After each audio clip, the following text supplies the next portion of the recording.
بيديله كده مزازه وطعم لذيذ. على فكره احنا ممكن لو عندنا سلك او حاجه ممكن نحط عليه الخضار المقرمش ده، وادي الفلفل الالوان، وبكده بيكون هو ده الشكل النهائي بتاع الطبق بتاعنا. ورجعنا لكم في موسم جديد، بس المرة دي بقى مش طبخة في لبخة، طبخة في دولة. والنهاردة أهلا بيكم من اليابان، كونيتشيوا. هعمل لكم النهاردة طبق خضار ما حصلش هتاكلوا صوابعكم وراه، خضار تمبورا. وبكده نكون عملنا خضار مغذي جدا بطريقة حلوة جدا اللي هي الطريقة الياباني. هنبتدي بالخضار الياباني اللي هو التمبورا. هنبتدي ان احنا نعمل الخليط بتاعنا. عايزاكم بقى تجيبوا معلقة دقيق، يعني ممكن معلقتين، خليهم معلقتين، على معلقة كبيرة نشا، على شوية بيكنج باودر، لأن طبعا زي ما احنا عارفين البيكنج باودر بينفش.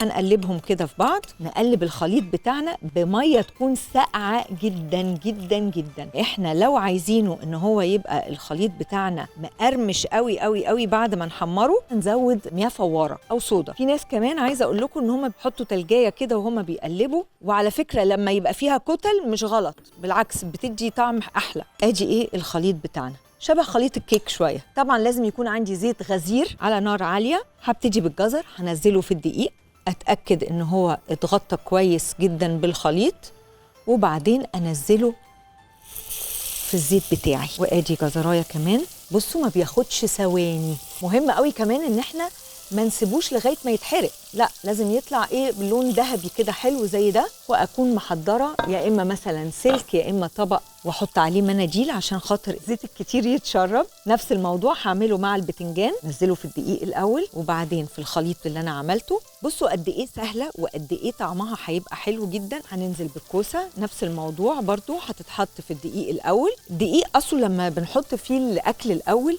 بيمسك فيه العجينه اللي احنا عملناها دي. معرفش لو انتوا خدتوا بالكم ولا لا، بس في نقط كده من الخليط بتاعي بينزل على الخضار ده، بيبقى حلو قوي لانه بيبقى مقرمش اكتر.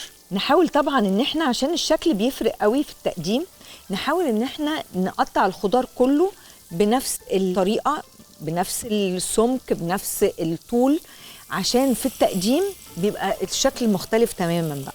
يعني بيتهيألي مفيش أبسط من كده.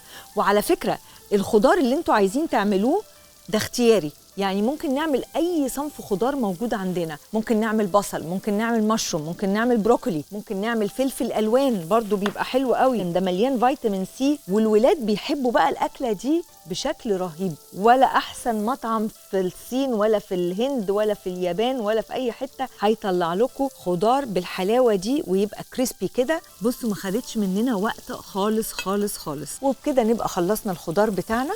طبعا زي ما انتوا عايزين في الكمية اختياري، وزي ما انا قلت اي نوع خضار هينفع معاكم. ودلوقتي بعد ما خلصنا الخضار بتاعنا، طبق التقديم اهو. هنزود بس شوية صويا صوص ونحط عليهم معلقة صغيرة جدا من الخل، بيديله كده مزازة وطعم لذيذ. ونبتدي نرص الخضار بتاعنا. على فكرة احنا ممكن لو عندنا سلك او حاجة ممكن نحط عليه الخضار المقرمش ده عشان ينزل الزيت الغزير اللي احنا حمرنا فيه. وادي الفلفل الالوان. وبكده بيكون هو ده الشكل النهائي بتاع الطبق بتاعنا. ودلوقتي اقدر اقول لكم سايونارا بالياباني.